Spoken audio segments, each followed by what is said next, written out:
हमारे देश के जेनजी ने मानो ठान लिया है कि अब एजेंडाधारियों को नंगा करके ही मानेंगे, क्योंकि इन्हें जहां भी जैसे भी मौका मिल रहा है वहां इन्होंने व्हाट्सएप यूनिवर्सिटी के प्रवक्ताओं की ऐसी बोलती बंद की है कि पहली बार भाजपाई प्रवक्ताओं को बिना जवाब के देखा गया। यकीन ना हो तो एक छोटा सा नमूना देखिए, फिर और भी तस्वीरें दिखाता हूं आपको, क्योंकि जेनजी और भाजपाई प्रवक्ता के बीच जबरदस्त भिड़न देखने को मिली। आप भी देखिए। पहले हम नीट देखते थे तो इसमें ना आपका इंडिया नाम भी हटाने की कोशिश कर रहे थे आप। भारत जैसे भारत था, संविधान में भारत और इंडिया लिखा पड़ा है, तो इंडिया की जगह आप भारत करने चाह रहे थे, ऐसा क्यों? इसका देश का नाम क्या है, इंडिया है कि भारत है? भारत भी है और इंडिया भी है। भारत है। इंडिया अंग्रेजों का दिया गया नाम है। इंडिया और भारत में अंतर है। सुनिए, इंडिया एक ज्योग्राफिकल कोनोटेशन है। सर, हिंदू नाम किसने दिया था? चलो ये बताइए, आप तो मुझसे एजुकेट हो, आपको तो ज्यादा पता है। हिंदू नाम किसने दिया था?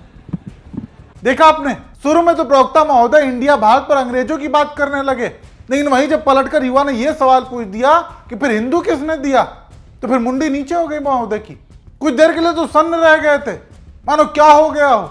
हिंदू नाम किसने दिया था? चलो ये बताइए, आप तो मुझसे एजुकेट हो, आपको तो ज्यादा पता है।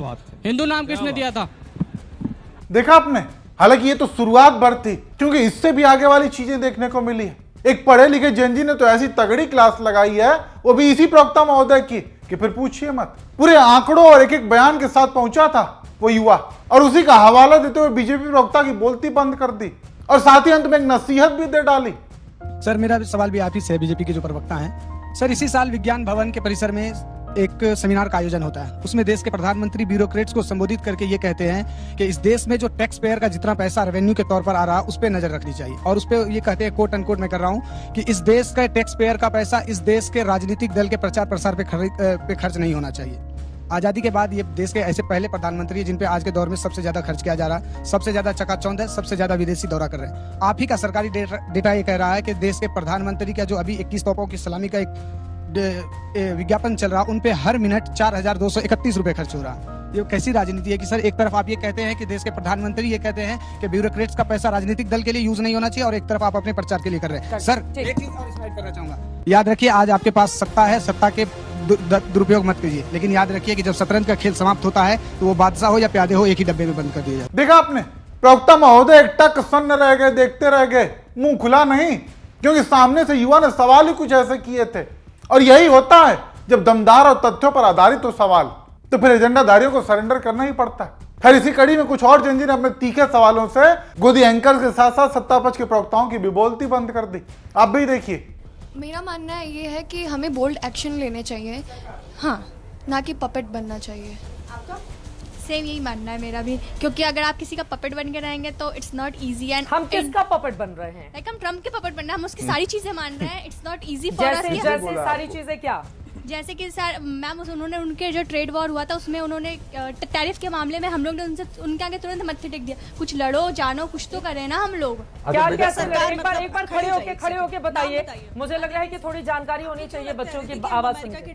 मतलब ट्रम्प के, अमेरिका के हम पपेट बने हुए, क्यों ऐसे? क्योंकि हम उनकी साइड ट्रीटी मान लेते ना, कुछ तो उस पर ऑब्जेक्शन करें। लाइक उसने टैरिफ बोला, हमने मान लिया, क्यों उसके हर एक चीज पे हम लोग, जब एप्स्टीन फाइल का केस खुलता है उसके बाद ही क्यों आप जाके टैरिफ पे चीजें मान लेते हैं? हम तो सवाल उठाएंगे, हमें आंसर दीजिए आप। ठीक है, ये महत्वपूर्ण सवाल है। दीपक गौरा जी। देखा आपने, सवाल पूछने से पहले जो चित्रा त्रिपाठी का था, वो सवाल सुनने के बाद पूरी तरीके से पलटी हो गया, क्योंकि चित्रा त्रिपाठी को जब लगा कि सवालों में दम है, तो फिर उन्होंने पूरी बात आगे ट्रांसफर कर दी कि आप भी जवाब दो, नहीं तो वैसे आमतौर पर खुद ही डिफेंड में खड़ी हो जाती हैं। हालांकि ऐसे में छात्रा के सवाल का जवाब क्या सामने से आया, वो भी एक बार सुनिए। आपने कौटिल्य का नाम सुना है, चाणक्य का?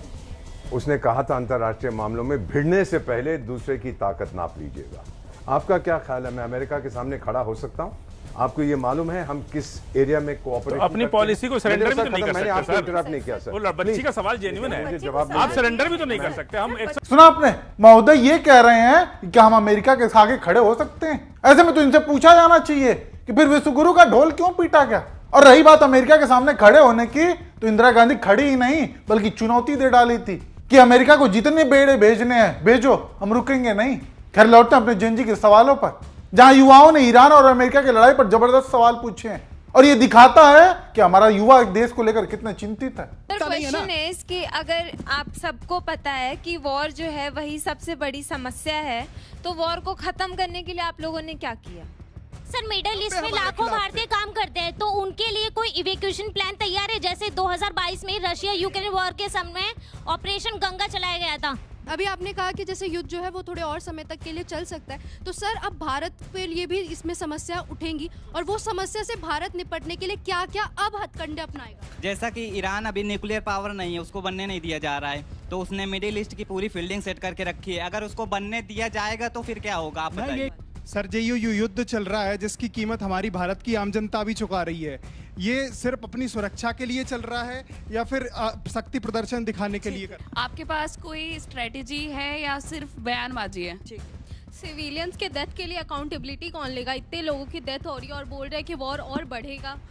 देखा आपने, हर एक युवा ये सवाल पूछ रहा है कि ईरान अमेरिका की लड़ाई से जो हालात अपने देश में पैदा हो रहे हैं या फिर आगे पैदा होने वाले हैं, उसके लिए सरकार की क्या तैयारी है।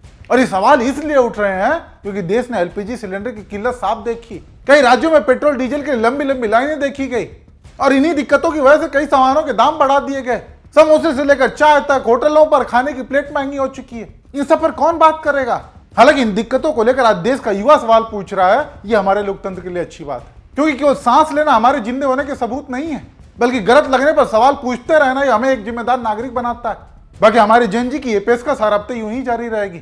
ऐसे में आप दर्शकों के भी कुछ सुझाव हो तो आप कमेंट के जरिए हमसे जरूर साझा करें।